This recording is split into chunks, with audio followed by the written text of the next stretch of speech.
Welcome to a new episode of Ausfahrt.tv in what I call English. I'm your host Mr. Z, and today I'm presenting you the all-new Opel Corsa OPC, or how the guy from the British Islands say, the Vauxhall Corsa VXR. Opel introduced the first Corsa in 1982. Back then, sporty models were called GSI. In 2007, they introduced the first Opel Corsa OPC, or Vauxhall Corsa La, you know. And that was based on the Corsa D. In fall 2014 at the Paris Motor Show, Opel introduced a new generation of the Corsa E. And in Geneva at the Motor Show in March 2015, they introduced the new powerful version, the new Opel Corsa OPC. We do have competitors, at least over here in Germany, and we did reviews about them as well. At least there's an English version of the Volkswagen Polo GTI. And that's pretty much it, because the Ford Fiesta ST was just a German review. So was the Peugeot 208 GTI version that we did a just German review. And we have a German review about the Audi S1, and I'm sorry, if you don't understand German, you probably can't show it. There's another competitor, the Renault Clio R.S, of course. This shirt I'm wearing here, this Opel dress, I'm not wearing it specially because we do the Corsa, but I earned it, because last year I was a camera guy filming the youngsters who were racing in the ADAC Opel Rally Cup here in Germany. And the Cup Adam is a sporty rally version of the Street Adam, of course. There are two versions, the Cup Adam and the Adam R2. If you're into rally sports, I don't tell you anything new probably. Well, last year a youngster from Sweden with the name Emil Bergqvist won the Rally Cup and was promoted to the youngster Opel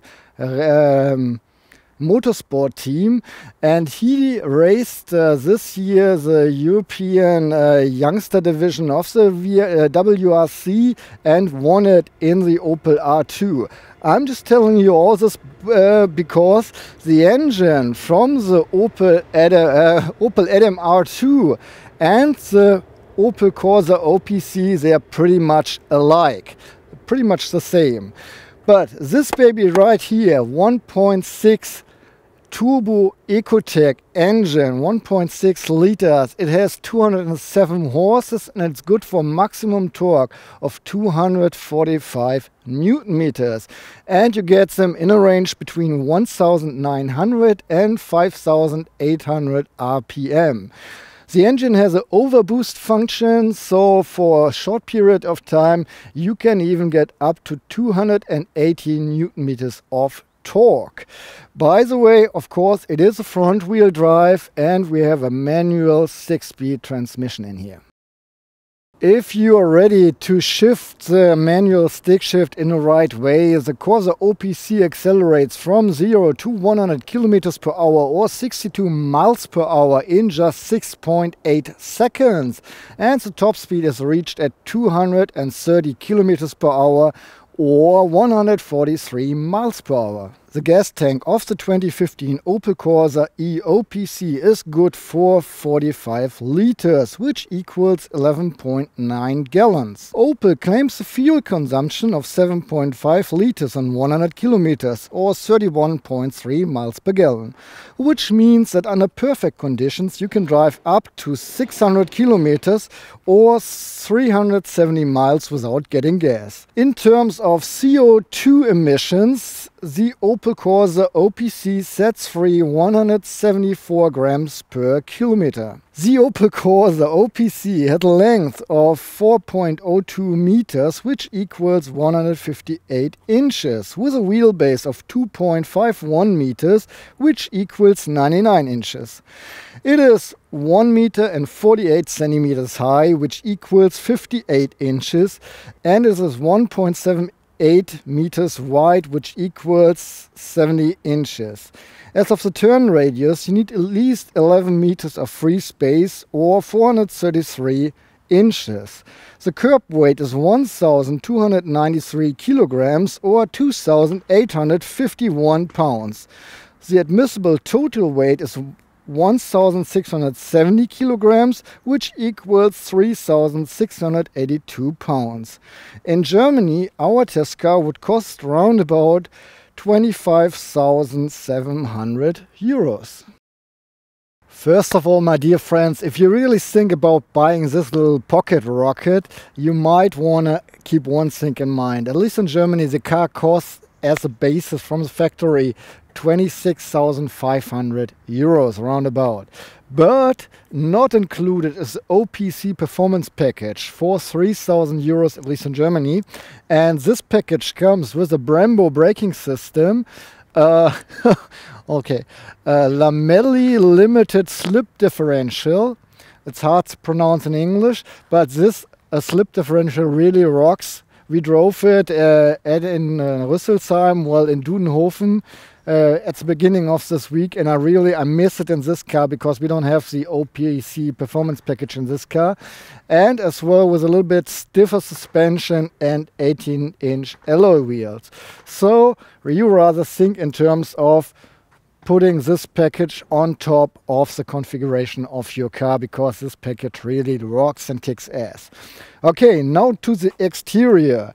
It's slightly different to the normal Corsa, of course. We have large air intakes right here and here and here. That is the big difference. Well, the bumper is shaped in a little bit different way, but not too much difference. The sad thing about the three air intakes that are really massive is that there are no air intakes. There's no way air can get in here or here. That's just for the design. It's a little bit sad. But with a factory setting, you get the LED day running light as well as a big xenon headlights. This beautiful, powerful red, in Germany it's called magma red, and it costs extra. I think in Britain it's called flame red and comes by factory setting without any additional expenses. It's one of 7 colors, by the way, you can pick from. Our test car stands on 17-inch alloys. By factory settings, the OPC stands on 17-inch alloys, and those 18-inch cost extra, but they're included in the OPC performance package. Behind those alloys, you see a 308mm braking disc. If you choose the performance package, you get the Brembo braking system with 330mm brakes. The car is 1 centimeter lower to the ground than the regular Corsa, and this is due to a new suspension system. The old Opel Corsa OPC had a Bielefeld suspension. This damper system is made in cooperation with Koni, and it's quite neat because it's sort of a mechanical adaptive damper system. Once you drive on track, it's really stiff and really fun to drive with, but then when you drive just on the road in the city, it has a lot of rest comfort, and I really like it. Besides that, you might recognize in comparison to the regular Corsa that we have decent side skirts here. Alright, from the back you can recognize the Opel Corsa OPC very easy because we have this big spoiler on the roof. By the way, this is even the decent version. You get a other version optional, which looks more than like the spoiler which we know from the Adam S. Then we have the 3 letters that make people from Opel or real Opel fans really happy. OPC in silver with a blue surrounding, and I think that looks really neat even on our red. But the real difference between the regular Corsa and the Corsa OPC starts down here below this line. Here we have the 2 pipes of the Remus exhaust system, and in between the black diffuser. Well, at least in Germany, the performance version of the Opel Corsa, so the Opel Corsa OPC, is only available with 2 or rather 3 doors. So we just have this one huge door which almost opens in a 90-degree angle. So before I jump in, I will just tell you we have an OPC door sill panel down here. We have special OPC pedals. We have a special OPC knob on the stick shift, and we have a sport steering wheel with a flat bottom, and it's all included with a factory base model. So you see, it's so easy to jump in here even for me, and I don't even have to lean out too much to close this door. Welcome inside the Opel Corsa OPC, and let's look around. We have soft touch up here, and it even feels a little bit like textile. It's kind of neat. Then an alloy application and some glossy paint here and there, which I don't like because you see every fingerprint and dust.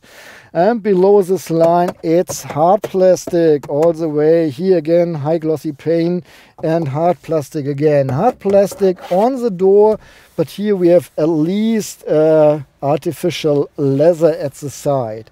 The seats, by the way, are close to, or at least a mixture between close and, yeah, plastics, sort of. From the spaciousness, I think the Opel Corsa is, or at least you feel quite spacious in the Opel Corsa OPC or Corsa and OPC, because the windscreen goes down all the way until to the very front, and so it feels like you have a lot of space in the car. I've driven quite a while with Toby on my side, and even if you have a passenger in the passenger seat, it doesn't feel tight at all. It is a small car, but it doesn't feel like a small car. You have lots of space, and especially with Toby, who is 195 centimeters tall, so 6'5", he can sit on the passenger side and even stretch his legs, which is not usual for small cars. Perfect. The look and feel, we had to look the feel. Nothing is facing me in the center, but overall we have all the switches we know from Opel or Vauxhall cars so far. Let's start with the normal stuff. We can adjust the height of the doorbells. I just can't reach it the other way around. Up here. And I would like, oh God, I would like to show you the length of the seat belt, which I think is not too long. Goes up till here.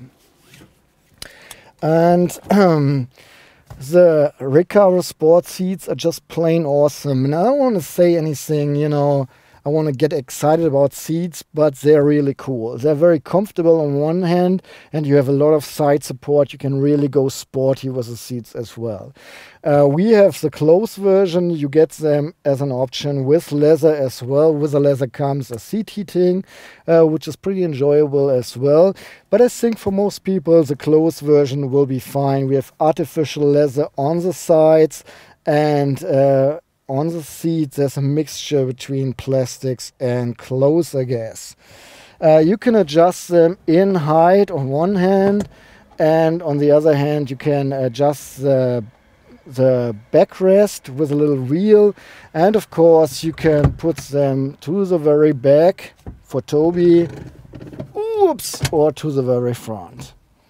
And once again, they're really, really comfortable. The steering wheel is coated with leather, and the leather is perforated at the sides where you normally grab the steering wheel.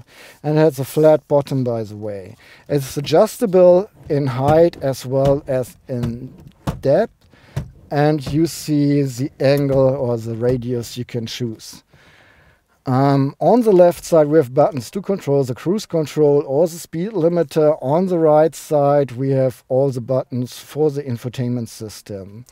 If you want to use the board computer, you need to use the stick for the turning signal, and there's a button and some scroll thing and another button.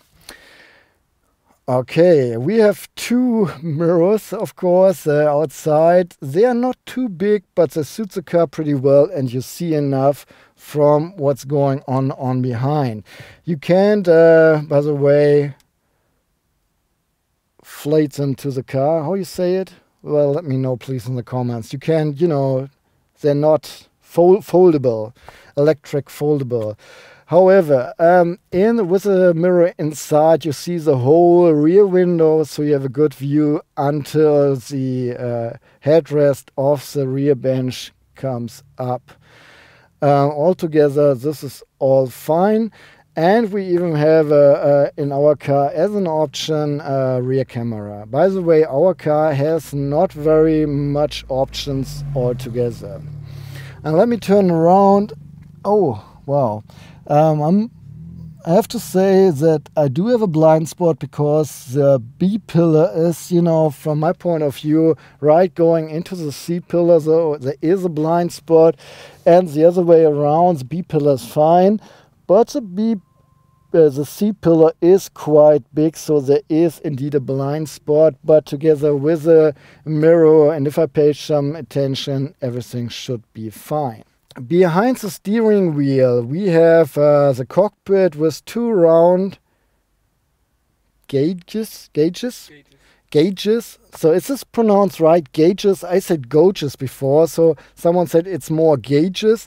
Well, if it's gauges, we have two round gauges. On the left side, there's the RPM meter going up to 8,000 RPM with a rate range starting at 6,500 RPM. On the right side, we have the speedometer for up to 250 kilometers per hour with a rate range starting at 230 kilometers per hour. In between, we have a little display for the board computer, most likely half the size or a little bit more, like, I don't know, well, half the size of my iPhone 5. And there you can see the digital speed if you want to, your current fuel consumption, and the board computer with certain settings. Over the little display, we find two more things. On one hand, the gas tank, or you see how much gas you still have in the tank, and the temperature of the water, so the engine temperature. And you can read everything well. Same for the display. We have the IntelliLink system in here, which is an option as well. And you can read it pretty nice, but I miss an option to navigate through the system without using the touchscreen, because I think, well, you know, back in time I was always complaining that they're not offering touchscreens. Now they do, and I'm complaining that I need a normal jog shuttle because it's hard to use this while you're driving. Well, at least I think, but you can read it just fine. Okay, we don't have a sunroof, but you can get it as an option. But there's a little ambient light. We have a red light in the door, inside the door panels, and a red light which is illuminating the stick shift here. And that's pretty much it, except of the horn, which sounds like that. So real quick, the compartment check. In the door panels, we have enough space for this half-liter bottle. And from my long-time experience of making this test, I would say there's enough space for 1 liter bottle as well. And still enough space for warning vest or, you know, anything else, a wallet, CDs, whatever. Here's a little thing, a little compartment. Actually, it's for closing the door, but you can put something in here. Next to the steering wheel, there's another tiny compartment which looks pretty pointless, but at least I want to name it. And here in front of the stick shift, we have a bigger compartment which floor is covered with an anti-slip surface. Here we do have a 12-volt outlet, an outlet for the USB, and a line in or aux in to feed the infotainment system with music or whatever. Here's a little rubber band which is magnetically or magnetic, which is magnetic, so you can push it aside and it's not bothering you, or you just use this as a cup holder this way. But being honest with the stick shift right here, I would rather have my bottle right in the side. Behind the stick shift, once again, we find a little compartment, hard plastic, no anti-slip surface. And behind the parking brake, which is a rear brake here, awesome for winter time, you know, sliding around. Yeah, much fun. Behind this, we have 2 more cup holders, and I'm not sure if this is for me or for the passengers in the rear. Then we do have a gloves compartment, of course. Here's the board material for the gloves compartment, which is in the gloves compartment. Still, you have lots of space here. We even have a holder for a pen and a holder for some pennies or sand. And if you open the cover of the gloves compartment, you can disable the airbag, the passenger airbag. In the sunshades, and I want to point this out, we only have a makeup mirror at the driver's side and it's not illuminated. Here's a little rubber band for, you know, tickets or whatever materials, papers. We have a reading light for the driver, for the passenger seat, and an entry light so far. We have door handles on both 2 doors. Well, you might not know, but my middle name is not Mr. Z, but Danger Seeker. So I showed you around the interior in the front, but we have 2 seats in the back. Well, Opel even claims there's space for 3 persons in the back. Ha ha ha. I will try if I fit in the back now. I was full of joy with the Recaro seats. They're comfortable. You can drive in them really sporty. But I don't like them when it comes to jumping in the back. We have a handle here that I can pull, so I can lean the backrest forward, and then I can push the whole seats forward so I can finally crawl inside. All right, crawling in isn't that bad. I will use or ask Toby kindly to remove the seat because it's pretty hard from the back, since you have to pull it back with the backrest released. So anyhow, so first of all, I do have quite some headspace. I'm 180 centimeters tall. The front seat is put in a position so I can sit all right. So 2 people of my format can sit right behind each other, which was quite surprising for me. The seats look formed out, but they're not really. You don't have any side support in the back, and there's not really much to say. Oh, by the way, yeah, my knees touch the back of the sports seat, so if I spread my legs a little bit, I can sit quite comfortable, and I can even yeah, I would even say I'd sit here for a couple of 100 miles. That's really not uncomfortable. But looking outside is really hard, especially if you have kids and they sit a little bit lower, they will hardly see anything. And I will, if I go to the side, touch the ceiling, of course. We hardly have any compartments here on my left. There's a little compartment with a cup holder. This half a liter bottle fits in there.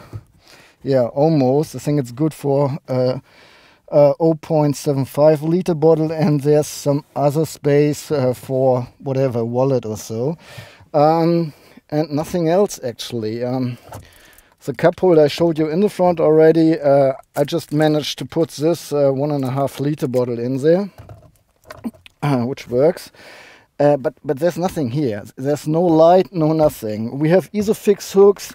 We have stable locks for the safety belts, so kids can buckle up themselves with ease.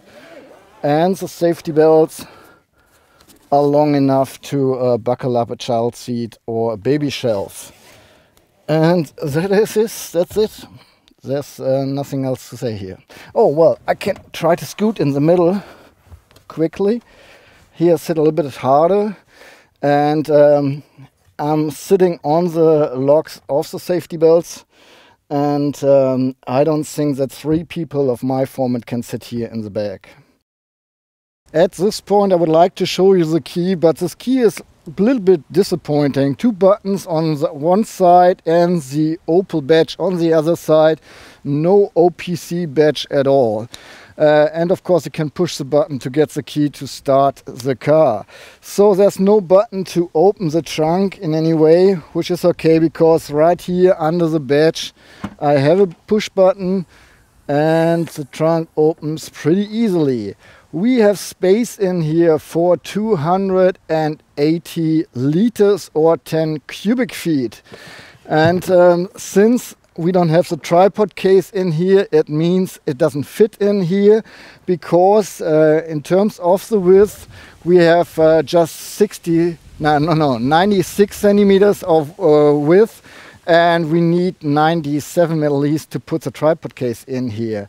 However, if you have a first look into the trunk, you think, well, there's no way that this is a space for 280 liters or 10 cubic feet. That's true. You have a bottom that you can release or even put out, and then it goes inside here a little bit, and those are the 280 liters. Looking around on the left side, we have a little lamp, and the warning triangle is right here on the place. Yeah. On the left side there's a little compartment for the first aid kit, and on the right side same door for the tire fit, so we don't have a spare wheel. We have two hooks to tie up things, and that's already it, except here's a certificate for Toby for the OPC performance training. Yeah, he did well too. I can easily remove the privacy blind, just can't remove it out of the car, and I can flip the back seats pretty easy too, separate it 40% on the right side and 60% on the left side. By the way, I forgot to mention while I was showing you the rear bench, there are two states for the backrest of the rear bench, so you can either have a little bit space more in the trunk or a little bit more comfort for the passengers. By the way, lifting things up, those are 72 centimeters to push anything in, and if you remove the floor, it goes 20 centimeters down. Once you have flipped both backrests, you have space for 38 cubic feet or 1090 liters. To the back of the backrest or to the backrest of the rear bench, you have around about 55 centimeters. If you have flipped it up till here, you have 114 centimeters. And if you push forward the passenger seat to the very far, it's almost 1.5 meters that you have here. You can store up to 831 pounds or 377 kilograms inside the Opel Corsa OPC, of which you can store up to 75 kilograms or 163 pounds on the roof. And there's even a value for a trailer. I'm not really sure if you can install a hook, but let me just tell you, you can trailers up to 1.2 tons if they have their own brake.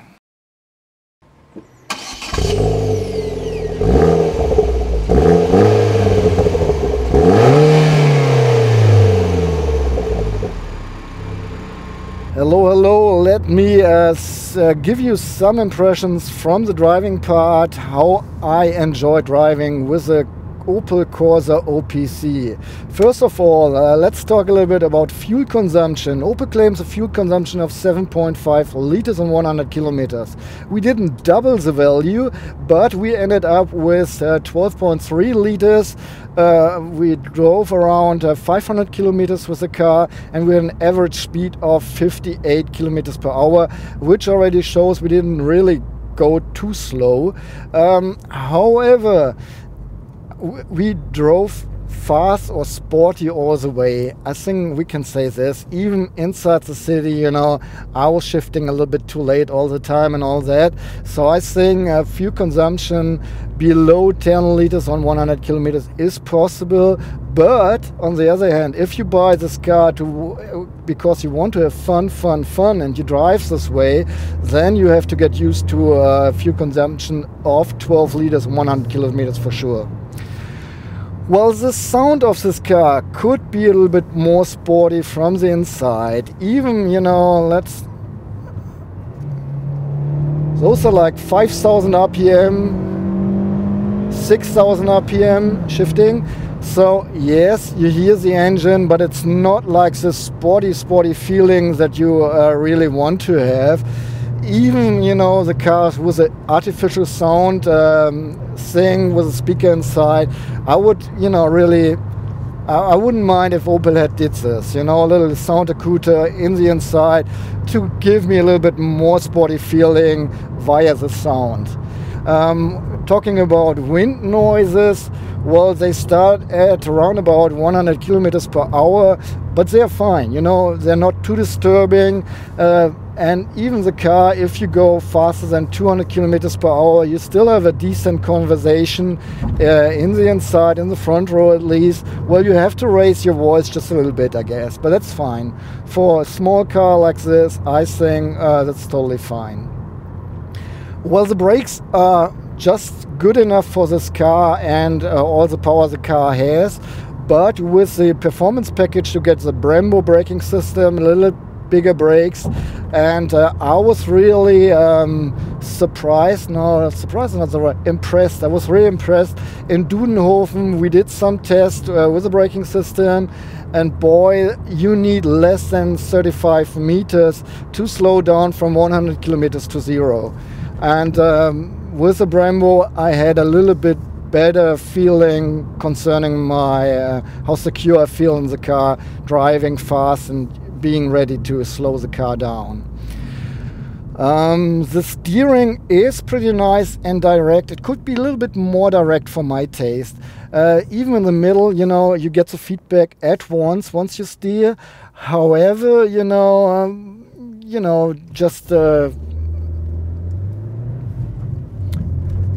switching lanes in a fast way, it would be neater to have it a little bit more direct. The steering way could be a little bit shorter for my taste, but for this car I think it's more than okay.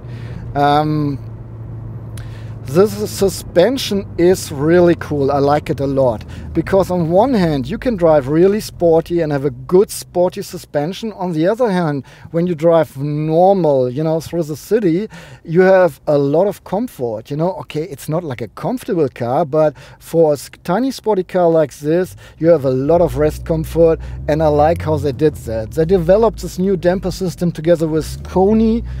Before that they have had a Bilstein suspension in here. I think they really did a good job in this cooperation. And you know, the dampers are adaptive in a mechanical way. If you really want to know how this works, please just look it up in the net. I'm not going into this. Okay, we have this 1.6 liter engine here with 207 horsepower, and of course you have enough power for this tiny car. Well, every once in a while, you know, accelerating from 0 to 200, in between you wish, okay, it could be even a little bit more faster, but for a tiny car like this, and looking at the price tag, this is just fine.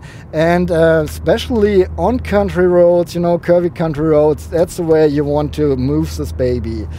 But once again, I know I'm repeating myself over and over again, please use a performance package. Yes, it costs extra. Yes, 3,000 euros even in Germany, but especially with this Lamelli limited slip differential, it's so much more fun accelerating out of the curves. It's just, you know, a little bit more fun. Plus you get the better braking system as well, and so this way I would really recommend it. We don't really have any big options in our car, and I'm really happy Opel gave us a pretty naked car. You know, that's what you want. You don't need this and that and just another assist system.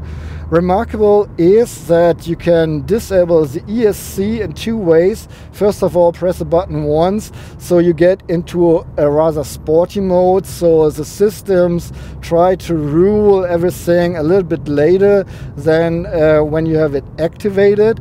And then you can press the button for 5 seconds and it gets deactivated, so it only starts, you know, helping the driver when the car with all the sensors has the feeling that the car is almost out of control. So even for people who don't have the driving license for a long time, I think this whole setup is pretty neat, because even in the regular mode, the ESC starts working pretty late. So you have a lot of room to experience this and that. The infotainment system, by the way, does not have a navigation GPS system. You have to hook up your mobile. Until the beginning of 2016, all they support is Android mobiles, and iOS will be supported later on. I'm pretty amazed about the speakers that are in here. They're fine, even on the Autobahn they work pretty well. Alright, let me sum up my impressions of the Opel Corsa OPC or the Vauxhall Corsa VXR, VR, I don't know. You know it. So, first of all, fuel consumption. Opel claims a fuel consumption of 7.5 liters on 100 kilometers. Well, we drove the car on the Autobahn quite fast, and even driving around town, we took the car rather a little bit more sporty. So we ended up with a fuel consumption of 12.3 liters on 100 kilometers. We drove 500 kilometers and the average speed was 58 kilometers per hour. I'm pretty sure that you can drive this car with less than 10 liters on 100 kilometers. But if you really want to have fun, you calculate with round about 12 liters, I guess. Driving fun with this little car, it is fun, of course. It's a small, tiny car with 207 horsepower, and it's just fun. I told you during my driving impressions, you can have so much fun with a car. But once again, I would of course take the OPC performance package with the car, because especially with the lamelli limited slip differential in the front, it's so much more driving fun. And the Brembo brake is pretty awesome as well. So I would really highly recommend this performance package. But even without, it's still fun to drive. Thinking about this car as a daily driver, you can drive this car easily with 3 persons, at least my dimensions. You have a trunk for 280 liters or 10 cubic feet, which is enough to do your weekly grocery run. So I would say yes, it is a cool daily driver. When it comes to driving comfort, I was still impressed how much rest comfort you have from the whole suspension setup.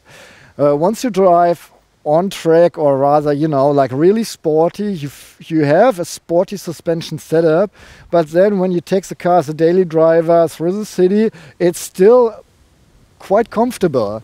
The OPC package comes with a rather more sporty setup, but even this setup is comfortable once you drive on bad roads. We experienced this at the training center in Dudenhofen, where they have some really bad roads to test the suspension, and I was quite pleased there, and I'm still quite pleased here. So overall, I think that's a neat sporty car. I've driven the Ford Fiesta ST, I've driven the Volkswagen Polo GTI, and I've driven this little beast here.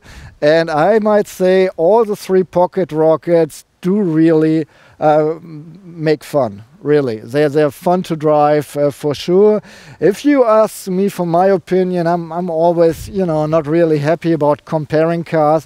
I would say the The Ford Fiesta ST is a little bit more aggressive all in all, and it's harder, has a harder suspension. It's not as good as a daily driver, while the Volkswagen Polo GTI offers a little bit more comfort inside the car.